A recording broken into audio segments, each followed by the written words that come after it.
सभी को जय मसीह की। और प्रभु यीशु मसीह के अद्भुत नाम में आप सभी का स्वागत है। हम परमेश्वर पिता का धन्यवाद देते हैं कि उसने एक और मौका हमारे जीवन में दिया कि हम उसके वचन से और सच्चाइयों को जानें और उन सच्चाइयों को अपने जीवन में लागू करें। आइए प्रार्थना करें। स्वर्गीय पिता परमेश्वर, हम आपको धन्यवाद देते हैं ये मौका हमारे जीवन में देने के लिए कि हम आपकी उपस्थिति में आएँ। और हम प्रार्थना करते हैं पिता परमेश्वर, आप अनुग्रह करिए जब हम आपके वचन के आधार पर कुछ और सच्चाइयों को सीखते हैं। अनुग्रह दीजिए कि हम उन सच्चाइयों को अपने जीवन में लागू करें और आपकी योजना को अपने जीवन में हम पूरी करने पाएँ। आप अपनी योजना को हमारे जीवन के द्वारा पूरी करें, ये हमारी विनती है। धन्यवाद देते प्रार्थना सुनने के लिए यीशु मसीह के नाम से मांगते हैं, आमीन। प्रभु यीशु मसीह प्रभु हैं क्योंकि वे मृतकों में से जी उठे। प्रभु यीशु मसीह प्रभु हैं क्योंकि उनको वो नाम दिया गया जो सब नामों में श्रेष्ठ है। प्रभु यीशु मसीह प्रभु हैं क्योंकि पिता परमेश्वर ने सब कुछ उनके पांव तले कर दिया। वही प्रभु यीशु मसीह जो कि हमारे प्रभु हैं, वे चाहते हैं कि हम उनमें एक हो जाएं, जैसा कि पिता परमेश्वर व प्रभु यीशु मसीह एक हैं। आइए पढ़ें इफिसियों का पहला अध्याय और उसके 20 पद से 22 पद तक। यहाँ इस प्रकार से लिखा है, जो उसने मसीह में किया उसको मरे हुओं में से जिलाकर स्वर्गीय स्थानों में अपने दाहिनी ओर सब प्रकार की प्रधानता और अधिकार और सामर्थ्य और प्रभुता के और हर एक नाम के ऊपर, जो न केवल इस लोक में पर आने वाले लोक में भी लिया जाएगा, बैठाया और सब कुछ उसके पांव तले कर दिया और उसे सब वस्तुओं पर शिरोमणि ठहराकर कलीसिया को दे दिया। तो ये बातें हमने अभी पढ़ी कि पिता परमेश्वर ने किस प्रकार से मसीह यीशु को मरे हुओं में से जिलाया और स्वर्गीय स्थानों में दाहिनी ओर सब प्रकार की प्रधानता, अधिकार, सामर्थ्य दिए। और फिर आखिर की जो हम 2-3 लाइन में हमने पढ़ा कि सब कुछ उसके पांव तले कर दिया। यहाँ पर 22वें पद में हमने पढ़ा कि पिता परमेश्वर ने सब कुछ प्रभु यीशु मसीह के पांव तले कर दिया और उसे सब वस्तुओं पर शिरोमणि ठहराकर कलीसिया को दे दिया। कलीसिया को दे दिया का मतलब चर्च को दे दिया। चर्च का मतलब आपको और मुझको, जितने लोगों ने यीशु मसीह को मुक्तिदाता और प्रभु स्वीकार किया, उनको। हम मसीह में एक हैं। यदि हम यूहन्ना के 17वें अध्याय में पढ़ें तो वहाँ पर हम पाते हैं कि प्रभु यीशु मसीह पिता परमेश्वर से एक महायाजकीय प्रार्थना कर रहे हैं और सभी विश्वासियों के लिए एक प्रार्थना को हम पाते हैं यूहन्ना का 17 अध्याय 21 से 23 पदों में, जहाँ लिखा है कि वे सब एक हों, जैसा तू हे पिता मुझ में है और मैं तुझ में हूँ, वैसे ही वे भी हम में हों, जिससे संसार विश्वास करे कि तू ही ने मुझे भेजा है।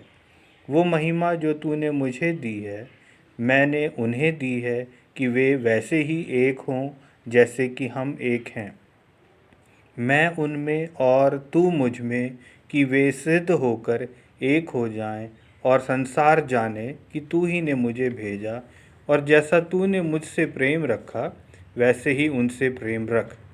तो ये पिता परमेश्वर की इच्छा है, मसीह यीशु की इच्छा है कि हम उनमें एक हों।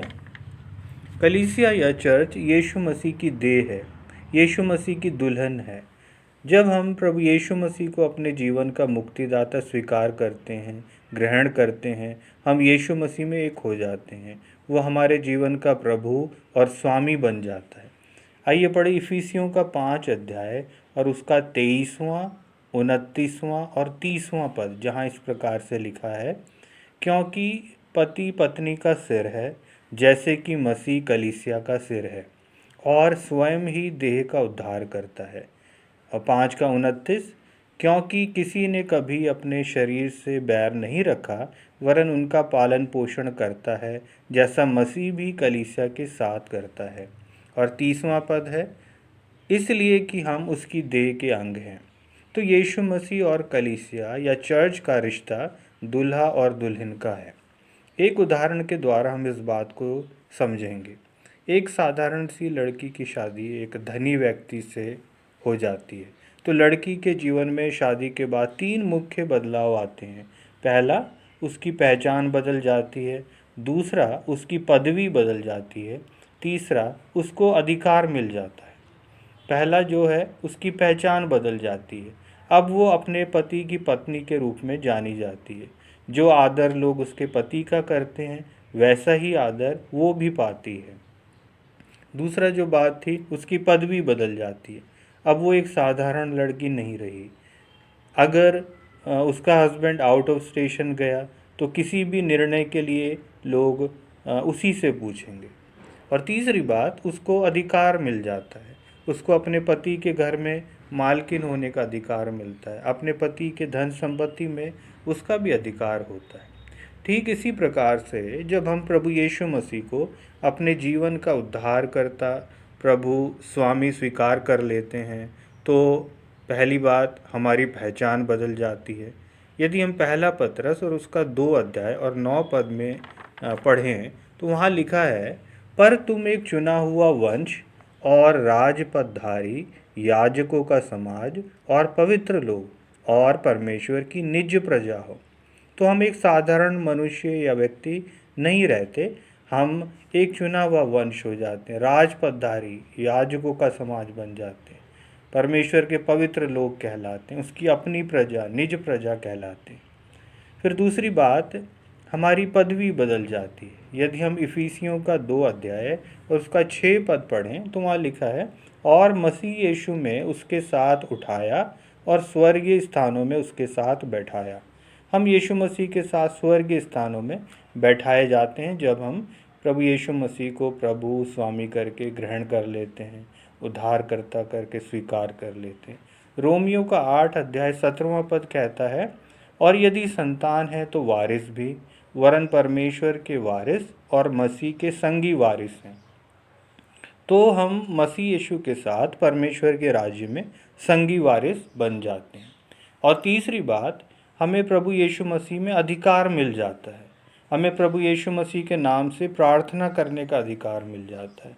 यदि हम यूहन्ना का 14 अध्याय और 12 से 14 पद पढ़ें तो वहाँ लिखा है, मैं तुमसे सच सच कहता हूँ, प्रभु यीशु मसीह कह रहे हैं, कि जो मुझ पर विश्वास रखता है, ये काम जो मैं करता हूँ वो भी करेगा, वरन इनसे भी बड़े काम करेगा, क्योंकि मैं पिता के पास जाता हूँ।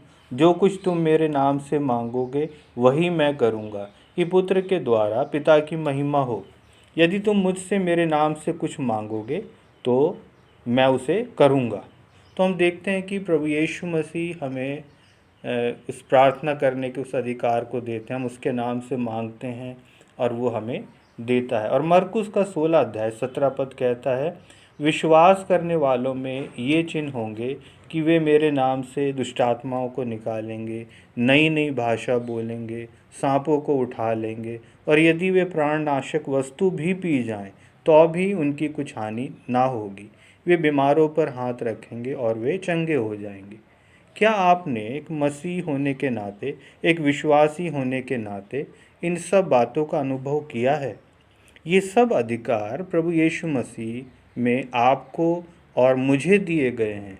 यदि आप यीशु मसीह में एक हैं, यदि आपने यीशु मसीह को अपना प्रभु और स्वामी स्वीकार किया है, तो उसकी महिमा के लिए इन अधिकारों का उपयोग करिए। एक छुटकारे की सेवकाई शुरू करिए। इस दुनिया में कई लोग शैतान के कब्ज़े में हैं, अंधकार के कब्ज़े में हैं। प्रभु यीशु मसीह आपके द्वारा लोगों को शैतान के कब्ज़े से छुड़ाना चाहता है, अंधकार के कब्ज़े से छुड़ाना चाहता है। आइए सेवकाई में आगे बढ़ें।